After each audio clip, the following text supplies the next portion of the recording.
Negeri ini memanggilmu kawan, belajar bergerak berbagi untuk negeri, guru penggerak masa. Assalamualaikum warahmatullahi wabarakatuh. Kami pun perkenalkan, nama saya Abdul Muin, calon guru penggerak angkatan 4 dari SD Muhammadiyah Gisti, Kabupaten Tanggamus, Provinsi Lampung. Baiklah, di sini saya akan melakukan sosialisasi modul 1.1, yaitu Filosofis Pendidikan Indonesia di Haja Dewantara, dan modul 1.4 mengenai budaya positif. Salam guru penggerak, guru bergerak Indonesia maju. Terima kasih. Wassalamualaikum warahmatullahi wabarakatuh. Assalamualaikum warahmatullahi wabarakatuh.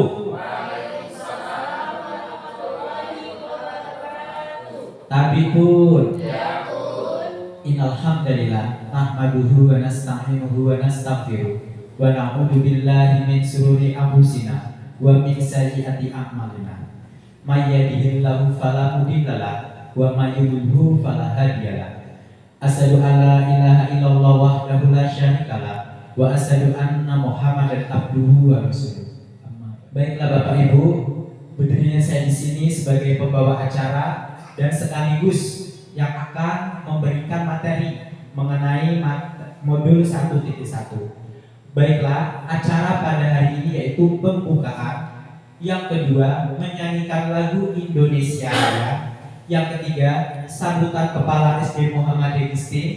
Dan yang keempat, penyampaian materi modul 1.1 dan dilanjutkan dengan tanya jawab, dan yang terakhir penutup.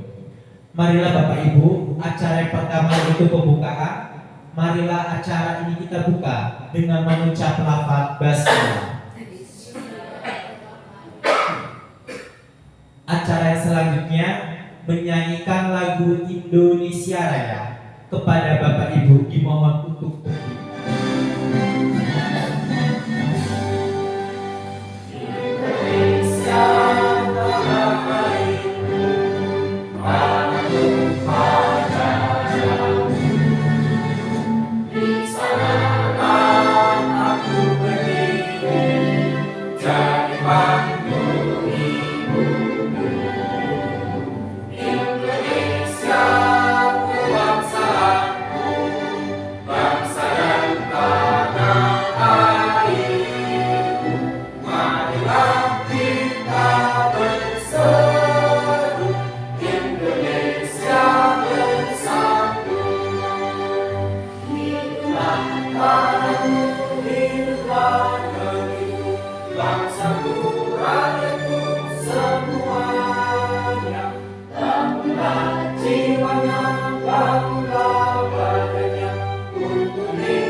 Yaitu sambutan dari Kepala SD Muhammadiyah Gisti kepada Ibu Iswatul Mardia, SPD SDMN, dipersilakan.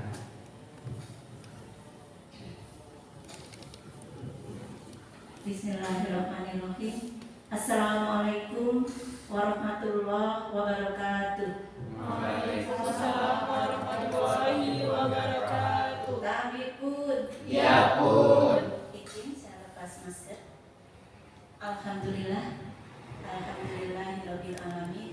Pada kesempatan hari ini, atas ridho dan izin Allah, kita bisa mengikuti kegiatan tatap muka terkait dengan program guru penggerak pada modul modul 1.1 terkait dengan materi filosofi pendidikan Indonesia Ki Hajar Dewantara.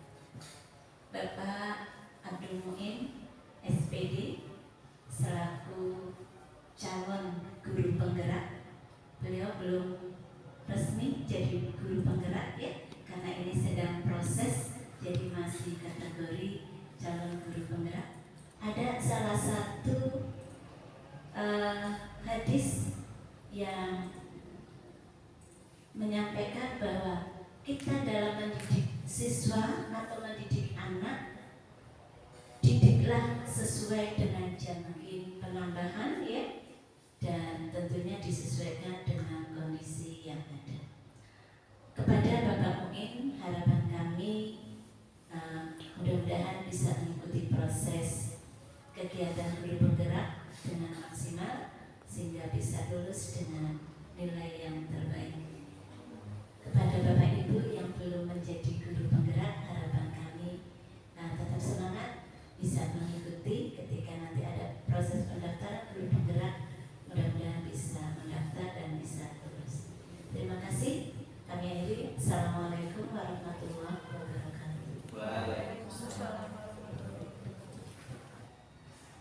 Baiklah Bapak Ibu, terima kasih sudah meluangkan waktunya.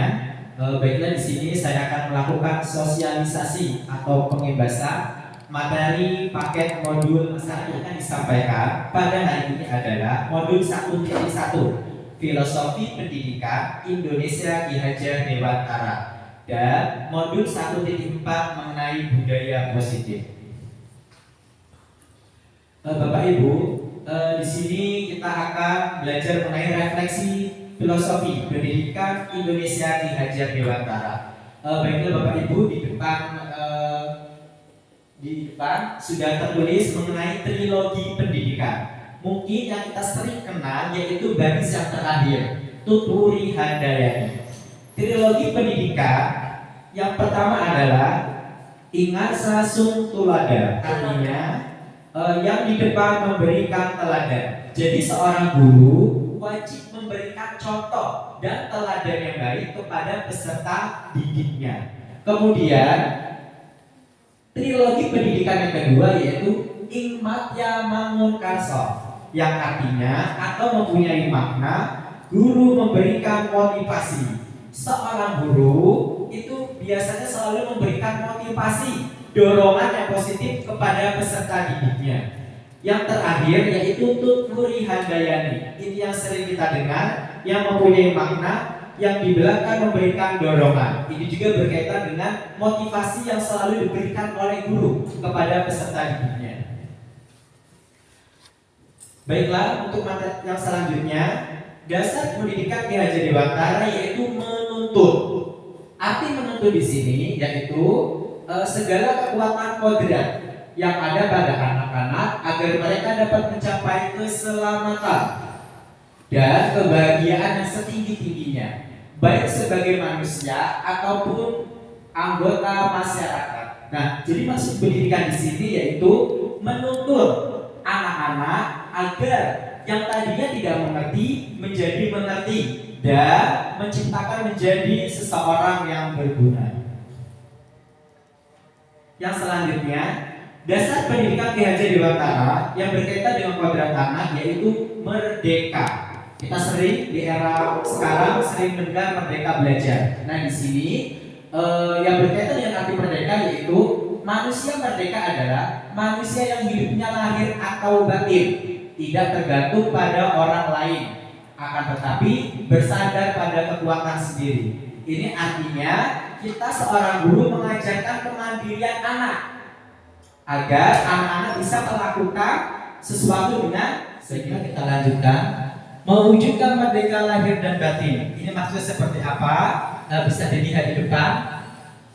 Pengaruh pengajaran itu umumnya memerdekakan manusia atas hidupnya lahir, sedangkan merdekanya hidup batin itu terdapat dari pendidikan. Nah, dilihat di sini merdeka batin itu berkaitan dengan pendidikan, sedangkan merdeka lahir berkaitan dengan pengajaran. Nah, selanjutnya yaitu dasar pendidikan Ki Hajar Dewantara, kodrat anak yaitu bermain. Kita sering di kelas ketika memberikan materi pembelajaran, siswa sering bermain. Nah, itu adalah salah satu kodrat anak. Bapak Ibu bisa lihat di depan, di sini terdapat permainan tradisional congklak. Ini bisa dikaitkan dengan materi pembelajaran apa Bapak Ibu? Betul, matematika berkaitan dengan berhitung.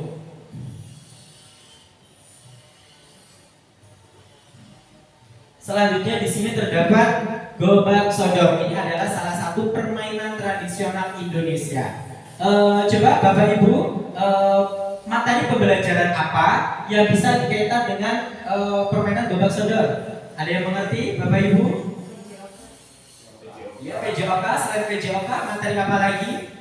Di situ terdapat dua kelompok yang bekerja sama. Betul, pendidikan keluarga negaraan. Nah, di sini kita akan belajar mengenai kodrat alam dan kodrat zaman. Ki Hajar Dewantara menjelaskan bahwa dasar pendidikan anak berhubungan dengan kodrat alam dan kodrat zaman. Kodrat alam berkaitan dengan sifat dan bentuk lingkungan di mana anak berada. Sedangkan kodrat zaman berkaitan dengan isi dan irama. Kodrat alam ini berkaitan dengan visi pendidikan yang harus berorientasi pada lingkungan, sosial, budaya, dan seni yang ada di sekitar. Seperti sekolah kita, keunggulan salah satunya itu berkaitan dengan seni. Sekolah kita selalu mengintegrasikan seni yang ada di daerah kita dengan ekstrakurikuler yang ada di sekolah kita. Itu adalah salah satu perwujudan sebagai untuk mempertahankan seni di daerah kita. Sedangkan kodrat zaman terkait dengan pendidikan yang berorientasi pada pengembangan ilmu pengetahuan, di mana pendidikan sebagai usaha sadar dalam pengembangan ilmu pengetahuan dan karakter ilmu pengetahuan akan terus berkembang sesuai dengan zamannya. Artinya, kodrat zaman ini berkaitan dengan langkah kita mengikuti perkembangan zaman. Seperti adanya COVID-19, sekolah kita melaksanakan pembelajaran jarak jauh dengan menggunakan aplikasi Rumah Belajar Muhammadiyah. Itu adalah salah satu contoh kodrat zaman yang berkaitan dengan pemikiran Ki Hajar Dewantara. Yang selanjutnya, dasar pendidikan Ki Hajar Dewantara itu berpihak pada anak. Artinya, kita selalu melayani anak dengan ikhlas. Kemudian kita mengetahui kebutuhan anak. Bukan berarti anak itu seenaknya dengan guru, tetapi kita dapat mengerti apa kebutuhan anak.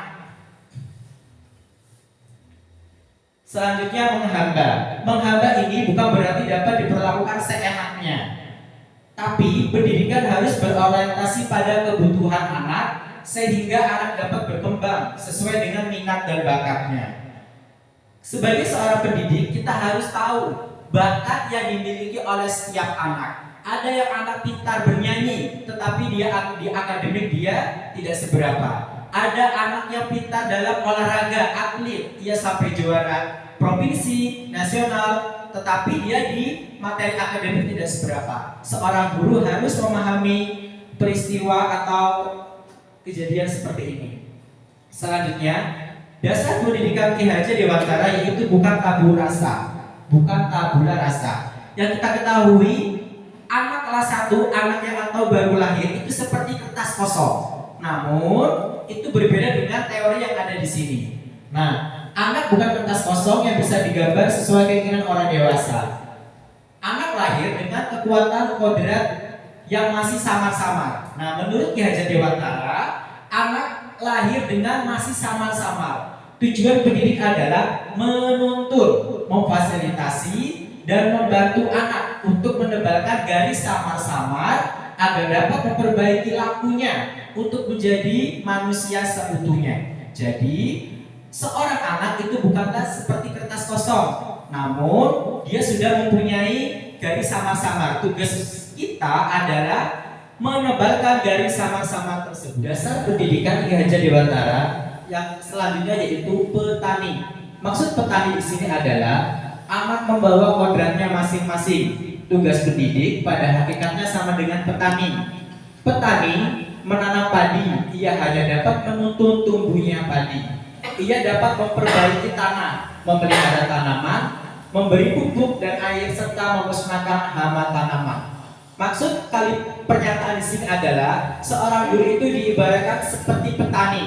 Ia merawat dengan penuh kasih sayang. Tetapi, nah di sini ada gambar padi.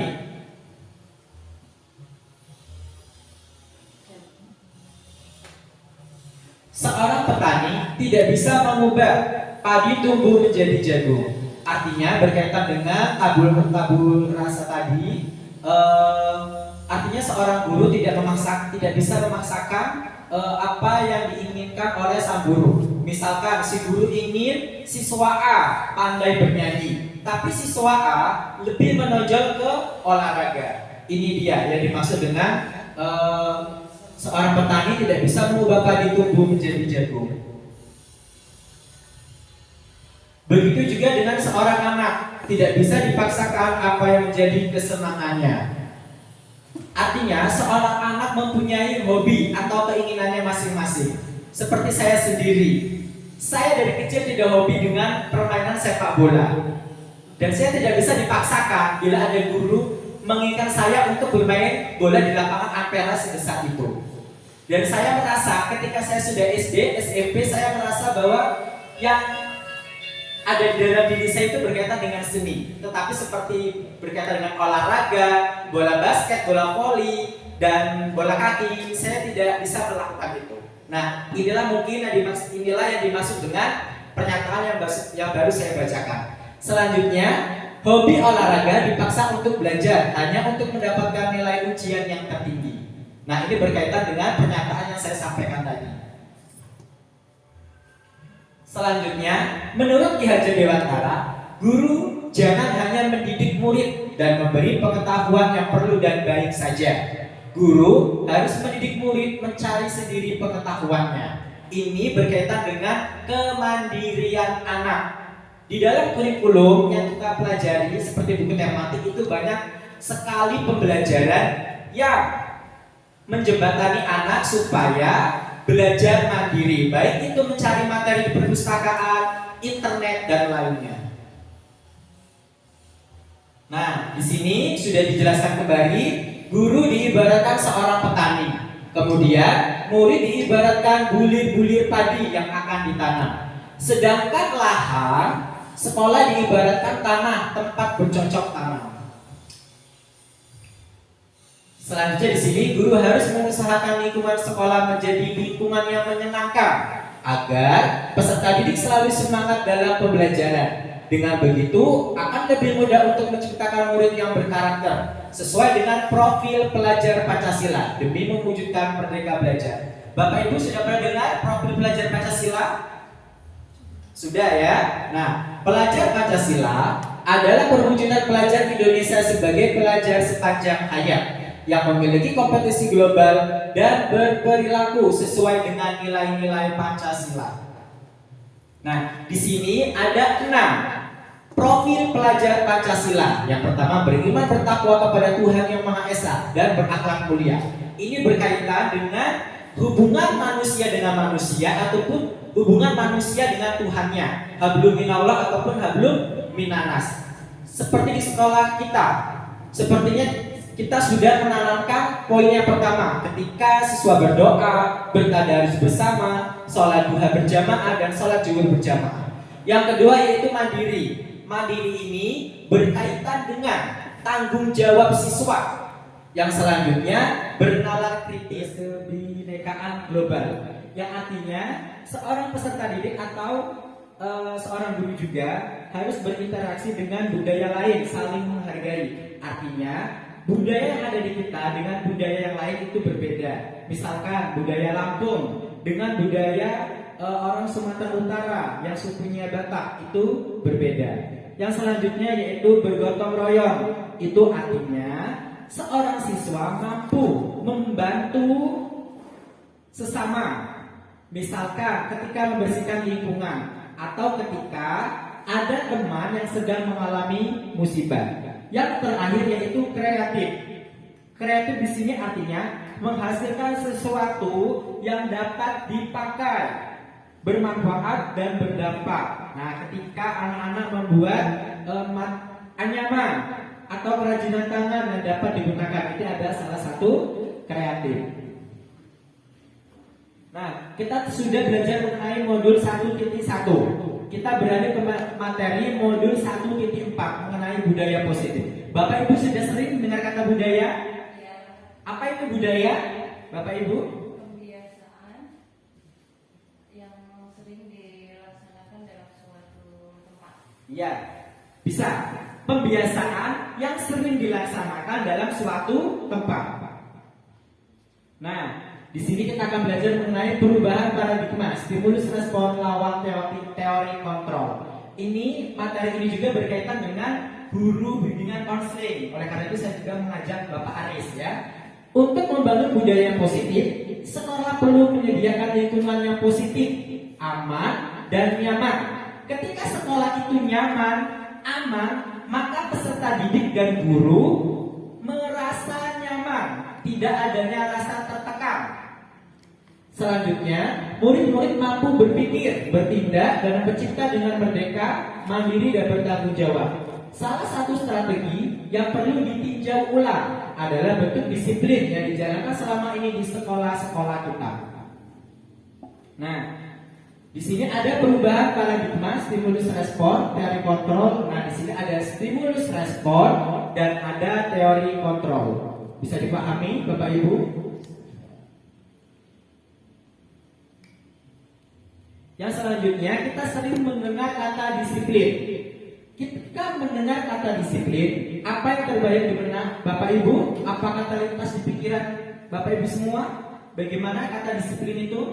Apakah dia harus tepat waktu atau harus membawa sesuai yang diinginkan oleh guru atau bagaimana? Bisakah Bapak Ibu berpendapat?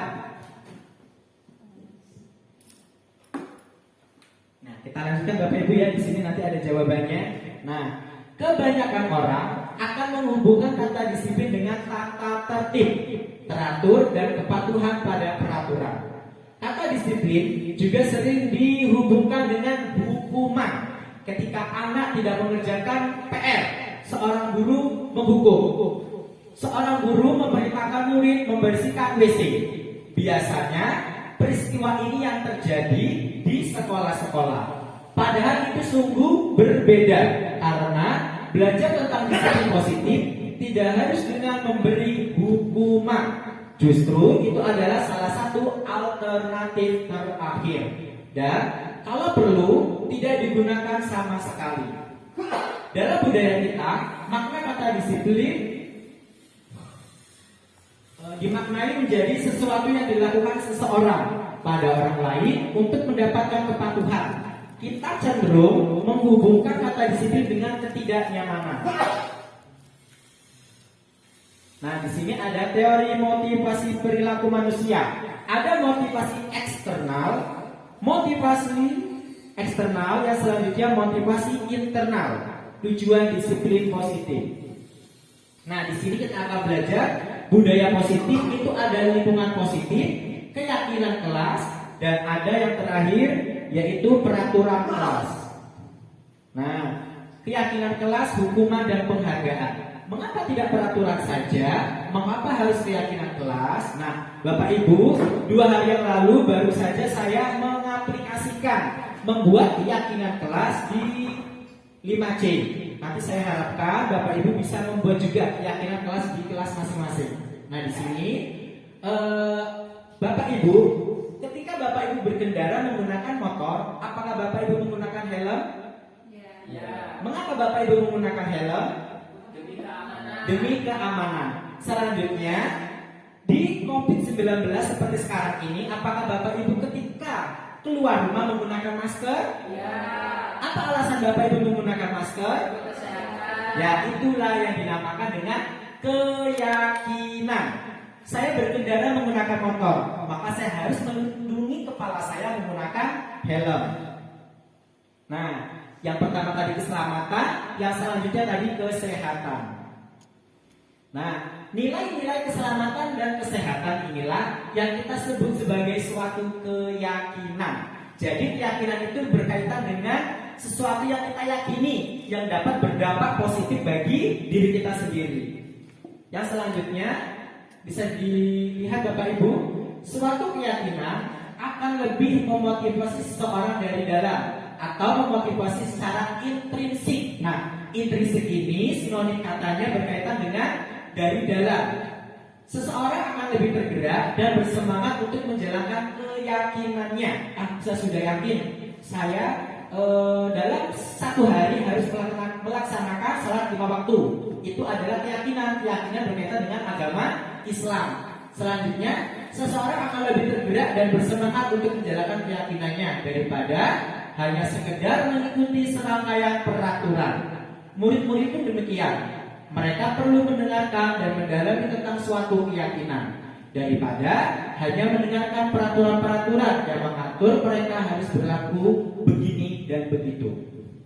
Nah, di sini ada pembentukan keyakinan kelas. Nah, Bapak Ibu ya bisa diperhatikan. Nah, ini dia yang berkaitan dengan pembentukan keyakinan kelas.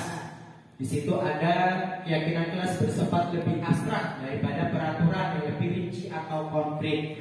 Yang kedua, keyakinan berupa pernyataan-pernyataan universal. Yang ketiga, pernyataan keyakinan kelas senantiasa dibuat dalam bentuk positif. Yang selanjutnya, keyakinan kelas hendaknya tidak terlalu banyak agar seorang siswa lebih mudah menghafal. Yang selanjutnya, keyakinan kelas sebaiknya sesuatu yang kita dapat terapkan di lingkungan sekitar. Di lingkungan sekitar atau lingkungan kelas itu sendiri. Artinya ketika kita membuat keyakinan kelas, tidak bisa dibuat oleh satu atau dua orang. Itu harus bersama-sama antara guru dengan siswa saling berkolaborasi. Yang selanjutnya, semua warga kelas hendaknya ikut berkontribusi dalam pembuatan keyakinan kelas lewat kegiatan curah pendapat. Nah, di sini ada peraturan. Di sini Bapak Ibu ada peraturan, ada keyakinan. Coba selalu kembalikan buku di tempatnya. Kira-kira apa jawabannya? Keyakinan kelas? Ini dia jawabannya, tanggung jawab. Ini dimaksud dengan keyakinan kelas. Yang selanjutnya, dilarang mengganggu orang lain. Kira-kira apa Bapak Ibu keyakinan kelasnya? Kepedulian. Coba kita lihat di sini. Nah, menghormati orang lain dan diri sendiri. Nah, di sini hadir di sekolah 15 menit sebelum pembelajaran dimulai. Di sini keyakinan kelasnya menghormati orang lain dan komitmen. Artinya komitmen itu dilakukan tidak hanya dilihat oleh guru, tetapi murid itu ketika tidak dilihat oleh guru, ia bertanggung jawab dan berkomitmen melakukan keyakinan kelas. Selanjutnya, dilarang melakukan kekerasan. Nah, ini dia keyakinan kelasnya. Selanjutnya, dilarang menggunakan narkoba. Apa Bapak Ibu? Kesehatan. Iya, kesehatan. Bergantian atau menunggu giliran. Ini dia. Gunakan masker. Apa Bapak Ibu keyakinan kelasnya? Kesehatan dan keselamatan. Iya. Yang selanjutnya, jangan berlari di kelas atau koridor. Keselamatan dan keamanan. Iya. Terima kasih Bapak Ibu sudah ikut aktif dan membantu dalam proses sosialisasi ini. Nah, selanjutnya dihukum oleh penghargaan. Ketika kita di kelas, seorang guru biasanya memberikan stimulus atau rangsangan seperti ini. Baiklah anak-anak, untuk nilai bahasa Indonesia yang tertinggi nanti beri Bapak hadiah. Nah, kita akan mempelajari teori di sini. Jika kita menggunakan penghargaan lagi dan lagi, maka orang tersebut akan bergantung pada penghargaan yang diberikan serta kehilangan motivasi dari dalam. Nah, artinya seorang siswa dia bergantung. Besok pelajarannya bahasa Indonesia, aku harus belajar. Ketika proses pembelajaran biasanya Pak Guru memberikan pertanyaan. Nanti saya mendapatkan 2 buah pensil. Nah, inilah yang dimaksud dengan dihukum oleh penghargaan. Yang selanjutnya, jika kita mendapatkan penghargaan untuk melakukan sesuatu yang baik, maka selain kita senantiasa berharap mendapatkan penghargaan tersebut lagi, kita pun menjadi tidak menyadari tindakan baik yang kita lakukan. Nah, di sini penghargaan tidak efektif bisa dipahami. Nah, suatu penghargaan adalah suatu benda atau peristiwa yang diinginkan, yang dibuat dengan persyaratan. Jika Anda melakukan hal ini, Anda akan mendapatkan penghargaan yang diinginkan. Yang selanjutnya, jika saya mengharapkan sesuatu penghargaan dan tidak mendapatkannya, maka saya akan kecewa.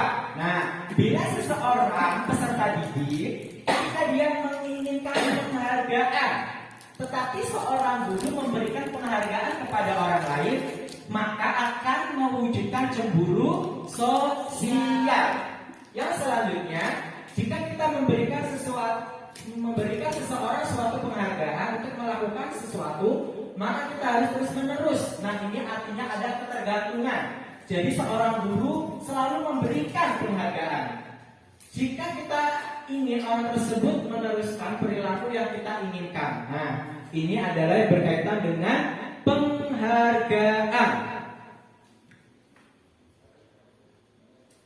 Yang selanjutnya yaitu penghargaan merusak hubungan. Nah, di sini ada 4 poin. Ketika seseorang diberi penghargaan atau dipuji di depan orang banyak, maka yang lain akan merasa iri. Artinya, ketika seorang guru memuji siswa, kebetulan siswa tersebut yang menonjol, yang dipuji siswa tersebut saja, maka akan ada iri atau cemburu sosial oleh siswa lain. Yang selanjutnya, jika seorang guru sering memberikan penghargaan kepada murid-muridnya, besar kemungkinan murid-muridnya termotivasi hanya untuk menyenangkan gurunya. Besok pelajaran bahasa Inggris, aku harus tahu pertanyaan yang akan diberikan oleh guru tersebut. Maka siswa tersebut akan merasa dia sudah menyenangkan gurunya. Yang selanjutnya, penghargaan menciptakan persaingan di dalam kelas dan persaingan menciptakan kecemasan. Seorang siswa di kelas terdapat 25 anak. Nah, mereka saling bersaing antara yang satu dengan lainnya. Mereka selalu merasa was-was, merasa memiliki hati yang cemas mengenai penghargaan yang diberikan oleh guru. Yang terakhir, mereka yang percaya bahwa mereka tidak memiliki kesempatan untuk mendapatkan penghargaan akan berhenti mencoba. Siswa dia akan berhenti mencoba ketika dia selalu gagal di kelas dalam mendapatkan penghargaan. Ya sudahlah, aku nggak mau belajar lagi, pasti yang dapat si A, si B. Nah, inilah yang dimaksud dengan poin keempat. Baiklah Bapak Ibu, kita lanjut materi yang selanjutnya, penghargaan menghukum. Nah, di sini ada 3 poin. Penghargaan menghukum mereka yang tidak mendapatkan penghargaan, misalnya dalam sistem ranking. Mereka yang mendapatkan ranking kedua akan merasa dihukum. Waduh, aku dengan nilainya sebungan hanya rentang nilainya kurang 5. Nah, dia akan merasa seperti itu. Coba aku nilainya seperti dia, maka aku akan ranking 1 dan mendapatkan hadiah. Nah, itu dia yang berkaitan dengan kurikulum 13 ya Bapak Ibu ya. Di kurikulum 13 dia tidak ada peringkat. Selanjutnya, penghargaan dan hukuman adalah hal yang sama, karena keduanya mencoba mengendalikan perilaku seseorang. Yang ketiga, karena orang pada dasarnya tidak suka dikendalikan dalam jangka waktu lama, penghargaan akan terlihat sebagai hukuman. Masih semangat Bapak Ibu? Nah ya, tetap semangat ya. Selanjutnya tindakan guru. Nah di sini ada mencatat 100 kali di dalam buku kalimat. Nah biasanya seorang guru menghukum siswanya ketika jarang mengerjakan tugas, dia menghukum. Ayo coba tulis, saya tidak akan terlambat lagi. Tulis dalam bukumu, tulis banyak 100 kali. Pernah Bapak Ibu menjumpai atau Bapak Ibu pernah mengalami seperti itu? Nah ya, di sini ada keterangannya. Nah, di sini berkaitan dengan hukuman. Yang selanjutnya, lari mengelilingi lapangan basket 2 kali karena terlambat habis di sekolah. Dia maksudnya kemana Bapak Ibu? Hukuman atau apa? Hukuman. Coba kita lihat di sini betul ya. Hukuman. Yang ketiga juga hukuman. Yang keempat, sanksi. Ya, yang keempat ini menggantikan kertas tugas teman yang telah disyarat ini sanksi atau konsekuensi. Yang selanjutnya juga sanksi, hukuman, dan yang terakhir lari mengelilingi lapangan basket 2 kali karena terlambat 10 menit untuk pelajaran PJOK ya. Kita lanjutkan selanjutnya. Di sini ada perbedaan hukuman dan konsekuensi. Bisa dilihat Bapak Ibu, di situ ada hukuman, sesuatu yang menyakitkan harus terjadi. Di sini ada konsekuensinya, sesuatu yang harus terjadi. Nah, di sini kebutuhan dasar manusia. Nah, ini juga berkaitan dengan kebutuhan dasar yang dimiliki oleh siswa. Yang pertama, cinta, kasih, rasa memiliki. Yang kedua, kesenangan, bertahan hidup, penguasaan, dan kebebasan. Mari kita pelajari lebih lanjut Bapak Ibu mengenai. Nah, di sini ada tulisan ya. Ibu guru bilang, aku tidak boleh bersenandung sewaktu mengerjakan tugas. Katanya kelas harus tenang, tidak ada suara. Nah, biasanya ketika ada murid sedang bersenandung, si B jangan bersenandung, nanti mengganggu konsentrasinya. Nah, siswa ini mempunyai kebutuhan dasar. Nah, apa kebutuhan dasar siswa tersebut? Di sini kesenangan.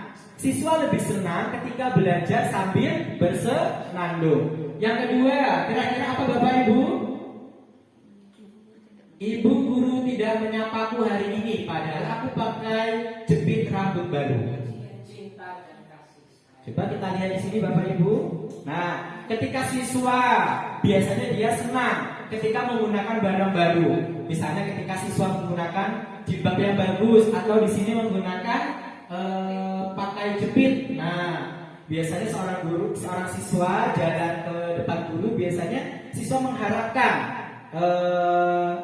ucapan dari guru, misalnya bagus amat jepitnya ya, atau wah kerudungnya bagus sekali, belinya di mana. Nah, ini yang berkaitan dengan cinta dan kasih sayang. Yang selanjutnya, aku bosan, masa belajarnya cuma gitu-gitu aja, dengerin ibu guru aja. Nah, apa coba kebutuhan yang diinginkan oleh siswa di sini, Bapak Ibu?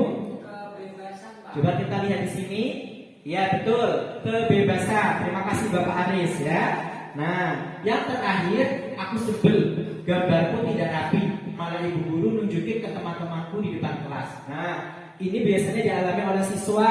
Biasanya siswa tersebut akan malu dan dia biasanya akan berbicara dengan orang tuanya. Malas aku dengan Pak Guru Budi, masa aku dimalu-maluin di depan kelas. Nah, ini apa Bapak Ibu kebutuhan dasar yang dimiliki oleh siswa seperti ini?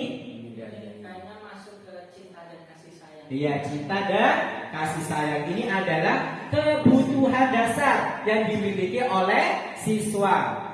Yang selanjutnya 5 posisi kontrol. Nah, 5 posisi kontrol ini yang dimiliki oleh tenaga pendidik. Kalau yang tadi siswa, 5 posisi kontrol ini guru. Nah, di sini ada penghukum, pembuat orang merasa bersalah, teman, monitor, dan manajer. Nah, bisa dilihat di sini Bapak Ibu. Nah, di sini adalah penghukum. Contohnya, patuhi aturan saya atau awas. Nah, ini adalah kalimat yang berkaitan dengan penghukum ataupun seperti ini. Selalu, pasti selalu yang terakhir selesai. Nah, ini adalah salah satu penghukum yang biasanya diucapkan oleh seorang guru. Yang selanjutnya, pembuat orang merasa bersalah. Artinya ketika guru berbicara, maka siswa tersebut akan merasa bersalah. Nah, contoh kalimatnya seperti ini. Ibu sangat kecewa sekali dengan kamu.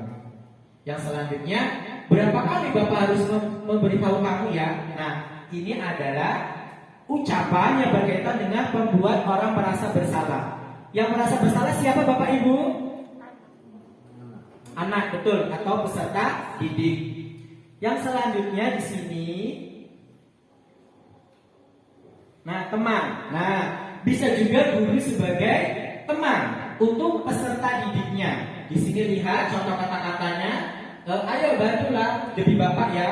Nah, ataupun ayo ingat tidak bantuan Bapak selama ini. Nah, ataupun yang seperti ini. Ya sudah, kali ini tidak apa-apa, nanti Ibu bantu bereskan. Nah, ini adalah posisi guru yang berkaitan dengan teman. Yang selanjutnya monitor atau pemantau. Nah, guru-guru menerapkan posisi, ucapan yang dikatakan guru yang berkaitan dengan monitor adalah peraturannya apa? Apa yang telah kamu lakukan? Sanksi atau konsekuensinya apa? Nah, ini adalah ucapan guru yang berkaitan dengan monitor atau pemantau. Yang selanjutnya manajer. Nah, di sini ada contohnya. Apa yang kita yakini? Apa kamu meyakininya? Ini berkaitan dengan keyakinan kelas yang sudah kita pelajari tadi. Ataupun jika kamu meyakininya, apakah kamu bersedia memperbaikinya? Nah, itu adalah salah satu posisi kontrol yang berkaitan dengan manajer. Di posisi manakah Bapak Ibu saat ini? Apakah sebagai penghukum, manajer, atau bagaimana? Kita sama-sama belajar Bapak Ibu ya. Dengan adanya teori ini kita bisa memperbaiki langkah kita dalam mewujudkan pendidikan di sekolah kita. Nah, selanjutnya segitiga restitusi. Nah, ini kemarin saya pribadi sudah praktik segitiga restitusi bersama siswa kelas 6, sudah saya susun dan sudah saya upload. Nah, di sini restitusi adalah proses menciptakan kondisi bagi murid untuk memperbaiki kesalahan mereka sehingga mereka bisa kembali pada kelompok mereka dengan karakter yang lebih kuat. Ini menurut Goshen tahun 2004. Selanjutnya di sini ada 9 ciri-ciri restitusi. Nah, coba bisa Bapak Angga yang pertama dibacakan. Bukan untuk menghapus kesalahan, namun untuk belajar dari kesalahan. Ya, yang kedua, tolong kamera ini dibacakan. Memperbaiki hubungan. Yang ketiga, Bapak ada. Tawaran bukan paksaan. Ya, yang keempat. Yang keempat, restitusi. Yang keempat, menuntun untuk melihat ke dalam diri. Yang kelima, restitusi mencari kebutuhan dasar yang mendasari tindakan.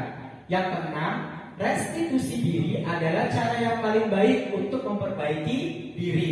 Yang ketujuh, restitusi fokus pada karakter bukan tindakan.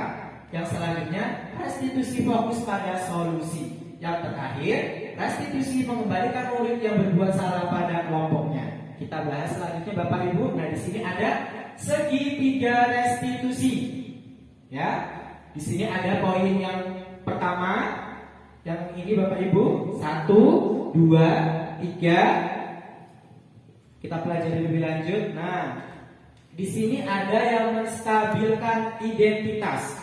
Nah, di sini untuk membuat anak yang merasa gagal karena berbuat salah menjadi positif terhadap dirinya, kita bisa menerapkan menstabilkan identitas dengan ucapan seperti ini. Berbuat salah itu hal yang manusiawi. Nah, misalnya ketika ada siswa berbuat salah, kita bisa mengucapkan ini. Tidak ada manusia yang sempurna. Nah, maka siswa tersebut dia tidak akan merasa bersalah, tetapi siswa tersebut akan mengingat kesalahannya dan siswa tersebut juga bisa memperbaiki kesalahannya. Artinya di segitiga restitusi ini guru memberikan arahan atau nasihat dengan menggunakan bahasa yang konstruktif atau bahasa yang membangun. Nah, di sini juga ada contohnya. Bapak Ibu juga pernah buat salah ataupun kita pasti bisa menyelesaikan permasalahan ini. Ini contoh yang menstabilkan identitas. Yang selanjutnya yaitu validasi tindakan yang salah. Nah, urutannya yang pertama tadi, selanjutnya validasi tindakan yang salah. Ini contoh ucapan yang diucapkan oleh guru, misalnya seperti ini. Kamu bisa saja kan melakukan hal yang lebih buruk, tetapi kamu tidak melakukannya kan? Ataupun poin kedua, ini contoh Bapak Ibu ya. Kamu pasti punya alasan mengapa melakukannya. Ataupun poin yang ketiga, apakah apa yang penting bagi kamu? Nah, itu urutan yang kedua. Selanjutnya urutan yang ketiga, menanyakan keyakinan kelas. Nah, keyakinan kelas itu yang sudah kita bahas di modul ini ya, modul 1.4 ini yang sudah saya sampaikan tadi. Nah, apa nilai yang kita percaya di kelas sekolah kita? Nilai-nilai universal apa yang kita sepakati? Nah, yang selanjutnya, kelas yang ideal itu seperti apa? Nanti di kelas saya sudah dibuat Bapak Ibu keyakinan kelas dan impian kelas. Bisa Bapak Ibu melihat ataupun Bapak Ibu coba di kelasnya masing-masing. Nah, di sini langkah awal penerapan budaya positif di kelas. Di sini ada kelas impian. Nah, di sini ya Bapak Ibu contohnya kelas impian. Kalau kelas impian di kelas 5C itu salah satunya menginginkan guru yang ramah. Dan ada juga yang menulis di kelas 5C yaitu menginginkan album kelas, baik itu foto, biodata, karya-karya siswa dikumpulkan jadi satu. Nah, itu adalah salah satu keyakinan kelas 5C. Setelah membuat kelas impian, adanya kesepakatan kelas. Nah, di sini kesepakatan kelas, contohnya Bapak Ibu ya, datang tepat waktu, mengucapkan salam, menjaga kebersihan sekolah. Yang sudah saya katakan tadi, peraturan kelas dengan kesepakatan kelas itu berbeda. Nah, dengan adanya teori ini, Bapak Ibu bisa merubah peraturan di kelas masing-masing, bisa diubah menjadi keyakinan kelas. Namun yang perlu Bapak Ibu pahami, keyakinan kelas itu jangan banyak-banyak, misalnya 5 atau 7 poin saja agar siswa lebih mudah menghafalnya. Yang selanjutnya di sini ada profil pelajar Pancasila. Yang ada 6 tadi Bapak Ibu ya. Nah, di sini ada beriman bertakwa kepada Tuhan Yang Maha Esa dan berakhlak mulia, kreatif, bernalar kritis, mandiri, gotong royong dan berkebinekaan global. Bapak Ibu, materi yang saya sampaikan mengenai modul 1.1 dan modul 1.4. Kepada Bapak Ibu, apakah ada yang mau ditanyakan? Silakan, Ibu Reni. Baik, tadi Bapak Mun sudah menyampaikan bahwa Bapak Mun sudah menerapkan keyakinan kelas di kelasnya Bapak Mun ya. Nah, yang ingin saya tanyakan itu sebenarnya bagaimana sih cara atau langkah-langkah dalam pembuatan keyakinan kelas? Terima kasih Ibu Dwi Reniati yang sudah menanyakan mengenai keyakinan kelas. Langsung saya jawab Bapak Ibu ya. Nah, keyakinan langkah-langkah dalam proses pembuatan keyakinan kelas yaitu adanya curah pendapat antara guru dengan siswa. Nah, keyakinan kelas itu dikatakan tidak perlu terlalu banyak, takutnya siswa lupa menghafalnya. Misalkan sejumlah siswa di kelas Ibu Dwi Reniati misalnya berjumlah 30. Kita bisa mengelompokkan anak-anak tersebut dan setiap kelompok mempunyai curah pendapat mengenai keyakinan kelas yang ada. Nah, seperti itu Ibu Dwi Reniati. Baiklah Bapak Ibu, apakah ada yang mau bertanya kembali? Silakan Bapak Aris.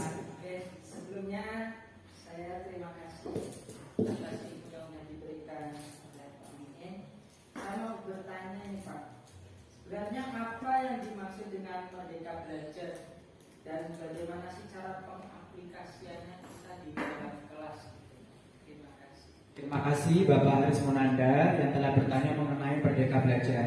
Baiklah Bapak Ibu, di zaman sekarang kita sering mendengar kata merdeka belajar. Baik untuk profil pelajar Pancasila itu pun sering kita dengarkan. Nah, merdeka belajar itu berkaitan dengan sekolah, guru-guru dan muridnya mempunyai kebebasan dalam bermotivasi dan bertindak dalam proses pembelajaran. Artinya merdeka belajar itu seorang siswa, seorang guru bebas berekspresi dalam menjalankan proses pembelajaran di kelas.